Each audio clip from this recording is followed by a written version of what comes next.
रासायनिक अभिक्रियाओं के प्रकार। रासायनिक अभिक्रियाओं के प्रकार 5 हैं, जिनमें से पहला कौन सा है, हमारे पास संयोजन अभिक्रियाएं हैं। संयोजन अभिक्रिया किसे कहते हैं? इस अभिक्रिया में 2 या 2 से अधिक अभिकारक मिलकर एक उत्पाद बनाते हैं। हमारे पास 2 अभिकारक हैं और दोनों मिलकर एक उत्पाद बनाते हैं, उनको बोलते हैं संयोजन अभिक्रिया। जैसे हमारे पास हाइड्रोजन है और हमारे पास ऑक्सीजन है, दोनों मिलकर क्या बनाएंगे? Water, H2O। उदाहरण है हमारे पास जैसे कोयले का दहन, तो हमारे पास कार्बन है, ऑक्सीजन है, इन दोनों को जब ऐड करते हैं तो हमको क्या मिलता है? Carbon dioxide. दूसरा क्या है? जल का निर्माण। हमारे पास क्या है? हाइड्रोजन है और ऑक्सीजन है, इन दोनों को मिलाकर क्या बनता है हमारे पास? Water, 2H2O। तो ऐसी अभिक्रियाएं जिसमें 2 उत्पाद हैं, दो हमारे पास अभिकारक हैं और एक उत्पाद बनाते हैं, उनको बोलते हैं हम संयोजन अभिक्रियाएं। दूसरा है हमारा, दूसरा टाइप कौन सा है? वियोजन अभिक्रिया। वियोजन अभिक्रिया वो अभिक्रिया होती हैं, इसमें क्या होता है? एक अभिकारक टूटकर 2 या 2 से अधिक उत्पाद में बदल जाता है।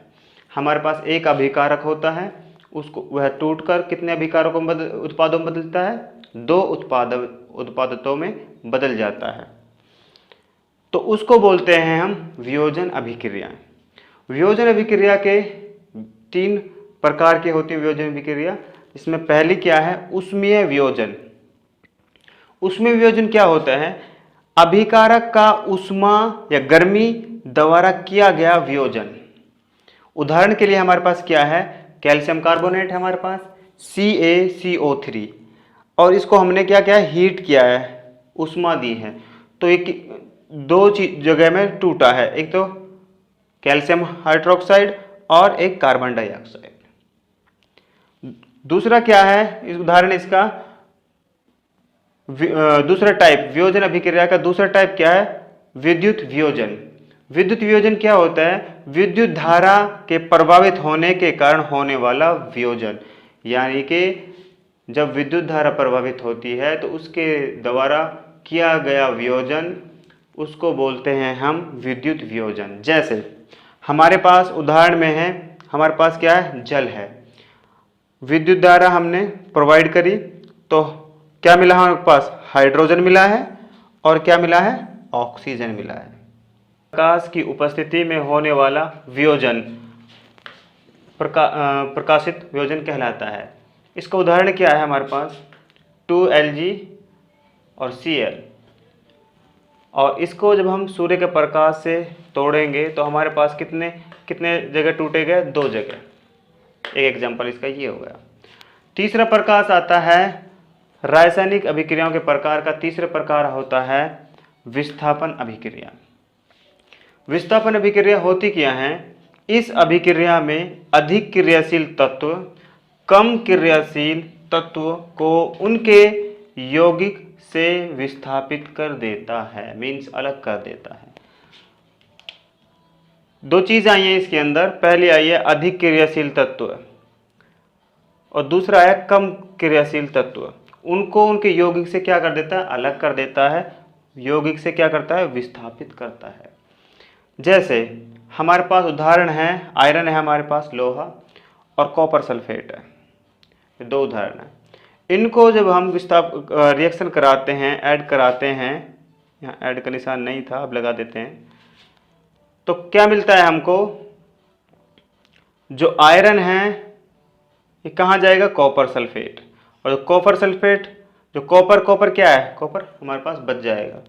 तो अधिक क्रियाशील तत्व, हमारे पास अधिक क्रियाशील तत्व और कम क्रियाशील तत्वों को उनके यौगिक से अलग कर देता है। तो अधिक क्रियाशील तत्व है हमारे पास, कम क्रियाशील तत्व है हमारे पास, अब उन दोनों को अलग कर देगा। कहते हैं ना, जिसकी लाठी उसकी भैंस, वो ही है। अगर लोहा सॉलिड है, अधिक क्रियाशील है, तो ये उनके यौगिक को विस्थापित करेगा। तो आयरन, इनको करने के बाद क्या मिला हमको? आयरन, सल्फेट और कॉपर अलग बच गया इधर।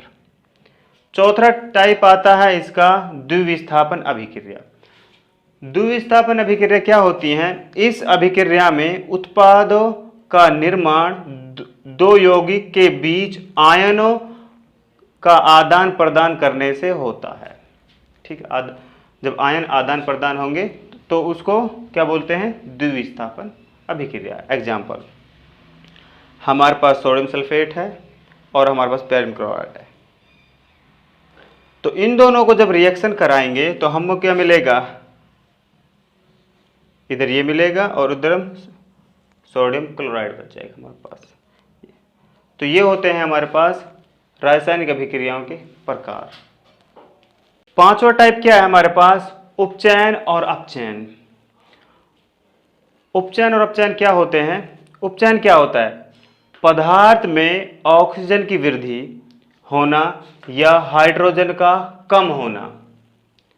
जब किसी पदार्थ में ऑक्सीजन की वृद्धि बढ़ती है और हाइड्रोजन क्या होता है? कम होता है, तो उसको बोलते हैं हम उपचयन।